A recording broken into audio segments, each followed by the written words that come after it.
Hey guys, welcome back once more. So today I'm going to show you how I was able to turn $166 to $655 in less than 24 hours. It was on a put option on Boeing basically, so I ended up shorting the stock by buying a put. Now, on Boeing, as you know, it's been surrounded by pretty bad news lately, and coming into earnings, I was already expecting it to drop simply because you got all the planes grounded, on the weekly chart. Nobody's buying, everything just seems to be trending down. So that's even before the earnings. And so what made me decide on shorting it was simply the weekly chart that nobody's buying, plus the planes are grounded, as you know, so they're going to take a big loss, in my opinion. That's what made me decide. Now, the strike price, how do you decide the strike price on an option? In my opinion, look at the weekly and the monthly charts.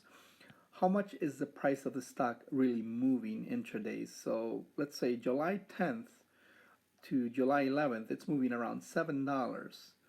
Now from July 12th, 365 to July, 15, it's moving, around $4. So it tends to move in like increments of $5, $10.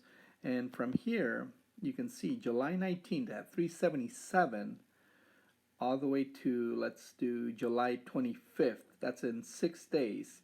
That's almost $30. So that's, you got to take that into consideration when you're buying a call option or a put option. How much is the price of the stock moving within this time frame?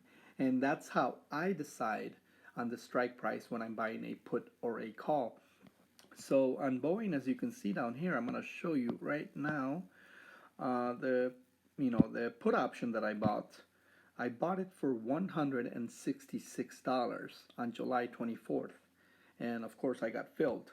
Now, of course I could have bought more, made more money, but you can lose just as much money too as well. When you're buying a call option or a put option, well, the most you can lose is what you invest. So you can lose all your money basically. So, I tend to only do a lot of covered calls and, selling puts.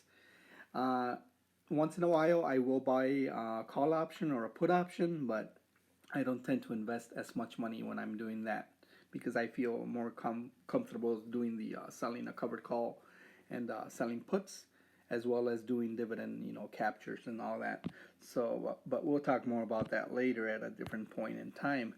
So, as you can see, I bought it for $1, for $166 on July 24th.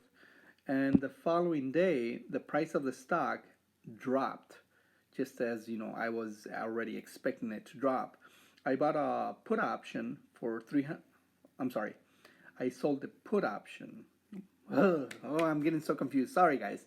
All right, so I bought the put option for $166 with a strike price of $357.50, and the expiration date was August 2nd. Now, yes, I could have made more money if I would have held on a little bit longer. However, for me personally, I like to take profits when I see them, because then you never know if the trade is going to go against you anytime soon. I do believe there's hardcore manipulation on this stock because of the bad news. I think it should have dropped along a lot more than it has already. But that's just me. That's just my opinion. So you never know when the trade is going to go against you. So I ended up taking profits just because of that. I'm okay. It's almost a $500 profit in less than 24 hours. Could have made a little bit more, but I'm okay with that. Now, you're probably asking, if you really thought that the price of the stock was going to go down, why don't you just buy more puts? You could have made more money. Well, that's the thing. Everything it's speculative. We only think. We can't really, know the future. So I'm comfortable with risking $166 and losing it all. But as you can see, I invested $166 and more than doubled my money. So when you're buying either a call option or a put option, you want to try to, invest as much as you're willing to lose. And to me, I'm not a big gambler like that. I know scared money don't make money. I've heard that before, but You know, I like to go for the safer trades, in my opinion. I'm trying to grow my account, not gamble it away. So small trades like this can definitely, you know, bring you some good profits. You can go all in if you want, take the risk, but you can lose all your money just like that on an options trade. Now, like I said, when you're picking a strike price, look at the movement on how much the price of the stock is moving intraday, within a week, within a month, and that'll give you a better idea on how far to go on the strike price.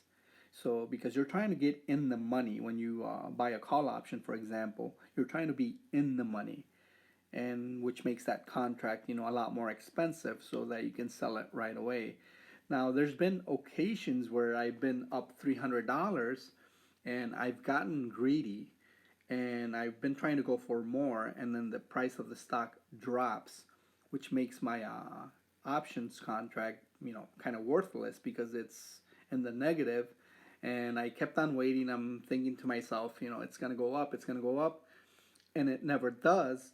And then expiration date, you know, gets closer. The contract isn't worth as much anymore. So when I could have made some money, $300, I actually got greedy and lost all my gains. And that has happened to me before, and I'm sure it has happened to many of you guys before too. So, you know, I've learned from that. I'm okay with taking like my $500 profit, and a $500 day, it's not too shabby, right? So, you know, take your profits when you feel comfortable with them. You know, don't listen to other people on stock twits, or, you know, don't listen to people telling you how to trade. Me personally, I like doing these videos because I like to show you my experience on what made me decide on doing that, and how I'm doing it, and what makes me like decide to pick this, you know, strike price, or what makes me decide to buy a put option, because I'm just like you. I'm trying to grow my account just as well.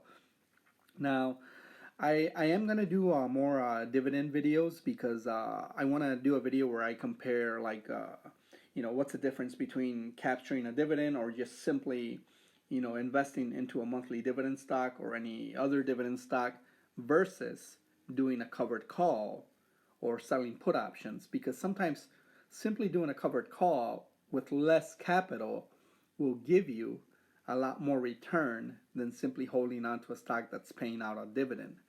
And you know, all of this kind of stuff is things that I'm coming across, and you know, to me, it's like I'm learning more and more as I go, and I want to share all this information with you guys.